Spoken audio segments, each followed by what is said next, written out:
नमस्कार। मैं Ashok Raj albedo IAS channel में आप सबका हार्दिक स्वागत एवं अभिनंदन करता हूं।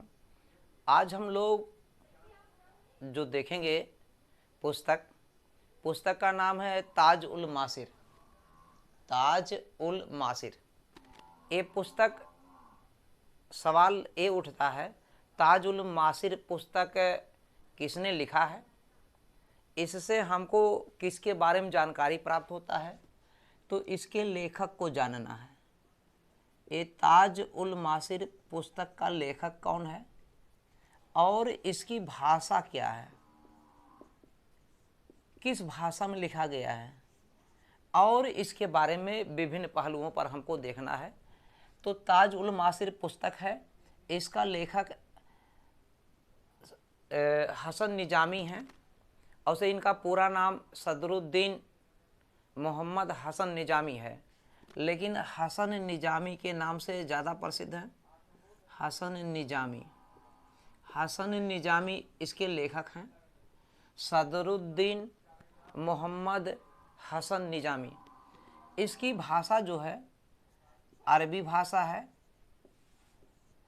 भाषा कैसी? अरबी। लेकिन कहीं कहीं इसमें फारसी भाषा का भी प्रयोग है। कहीं कहीं फारसी भाषा का भी प्रयोग किया गया है।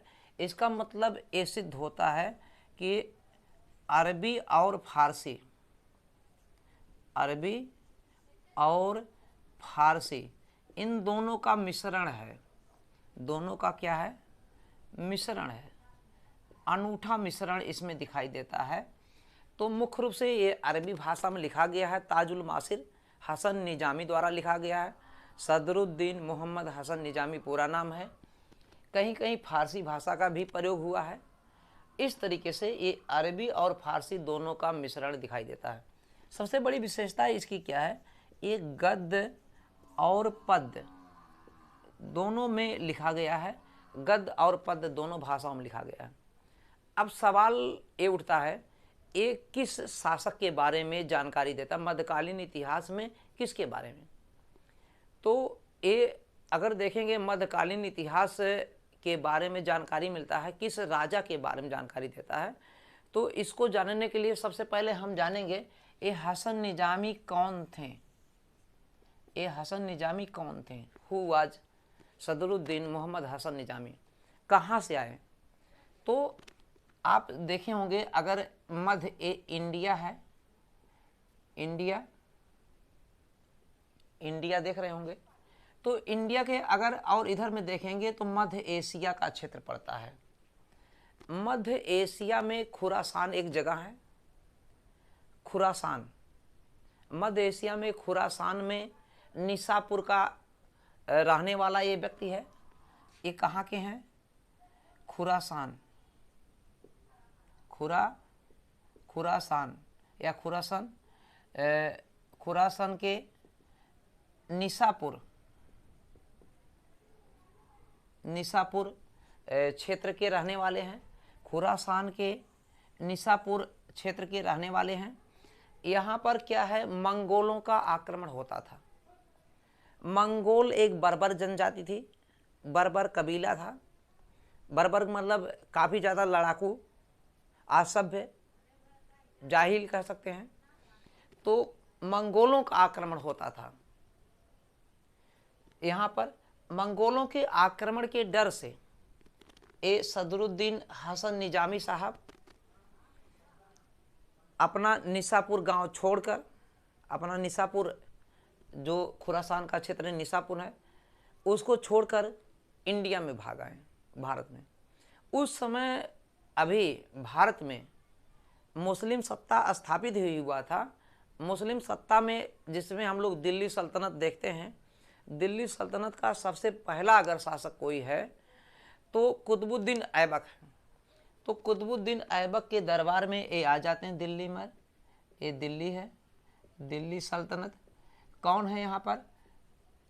कुतुबुद्दीन ऐबक। कुतुबुद्दीन ऐबक के दरबार में हसन निजामी जी आते हैं, इन्हीं की सेवा में रह जाते हैं। इसका मतलब ताज उल मासिर जो हसन निजामी द्वारा लिखा गया पुस्तक है, ये किसके बारे में मुख्य रूप से जानकारी देता है? कुतुबुद्दीन ऐबक के बारे में, क्योंकि ये खुरासान के निसापुर के निवासी थे। कौन? हसन निजामी। मंगोलों के आक्रमण के डर से भारत भाग आए और भारत में उस समय तुर्की सत्ता स्थापित ही हुआ था। तुर्की सत्ता में दिल्ली सल्तनत पहला है। दिल्ली सल्तनत में सबसे पहले गुलाम वंश आता है और गुलाम वंश का पहला जो शासक है वो कुतुबुद्दीन ऐबक ही है। ये मोहम्मद गोरी का गुलाम था, मोहम्मद गोरी का गुलाम था। क्लियर हो गया?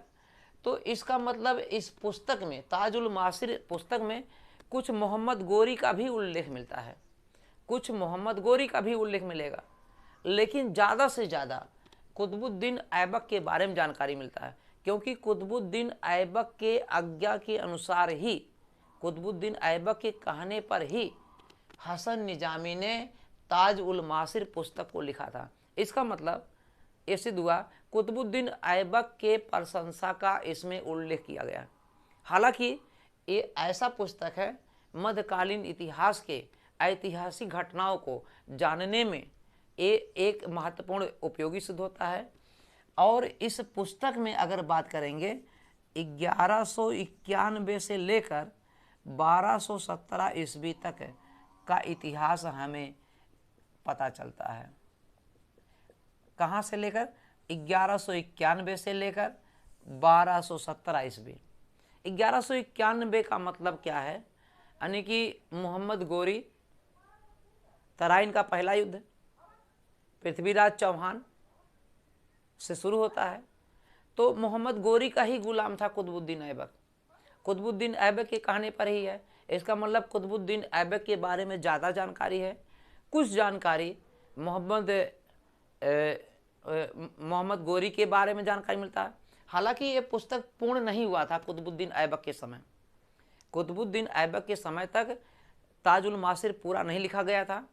तो कुतुबुद्दीन ऐबक के बाद उसका दामाद और उसका गुलाम भी होता है, जो नाम है इल्तुतमिश। इल्तुतमिश के समय में जाके पूरा होता है। इसका मतलब इल्तुतमिश के भी बारे में ये जानकारी देता है। ताजुल मासिर मोहम्मद बिन तुगलक के, मोहम्मद गोरी के बारे में, मोहम्मद गोरी के साथ साथ कुतुबुद्दीन ऐबक मेन है ही है, और दूसरे नंबर पे इल्तुतमिश के भी बारे में जानकारी देता है। और एक ऐसा ये पुस्तक है जिसमें दिल्ली सल्तनत को मध्यकालीन इतिहास में दिल्ली सल्तनत को इस्लाम धर्म से और तुर्की जो है इतिहास से, उनको अलग करके एक अलग रूपरेखा प्रस्तुत करता है। इस पुस्तक के बारे में अगर और कुछ पूछा जाए तो एक इन्होंने हसन निजामी ने लिखा है दिरहम। दिरहम एक से स्वर्ण सिक्का होता था। दिरहम के साथ साथ अगर देखेंगे दिनार, दो इन्होंने सिक्कों का जिक्र किया है, स्वर्ण सिक्के, एक दिरहम और दूसरा दिनार। हसन निजामी कहते हैं दिरहम और दिनार, ये दोनों पुस्तक जो है, ये दोनों पुस्तक नहीं बल्कि स्वर्ण सिक्के हैं। दिरहम और दिनार ये दोनों क्या स्वर्ण सिक्के हैं। इसको कुतुबुद्दीन ऐबक ने शुरू किया है, इनका कहना है, हसन निजामी का कहना। लेकिन अन्य इतिहासकार इस बात का समर्थन नहीं करते हैं। केवल इसका मतलब हसन निजामी ही कहते हैं दिरहम और दिनार जो दो स्वर्ण सिक्के चलाए थे, कुतुबुद्दीन ऐबक ने चलाया था। हालांकि अन्य इतिहासकार इस बात का समर्थन नहीं करते हैं। तो यहाँ तक इस पुस्तक के बारे में हमें जानकारी मिलता है। इतने चीज़ें इसमें से पूछी जाती हैं।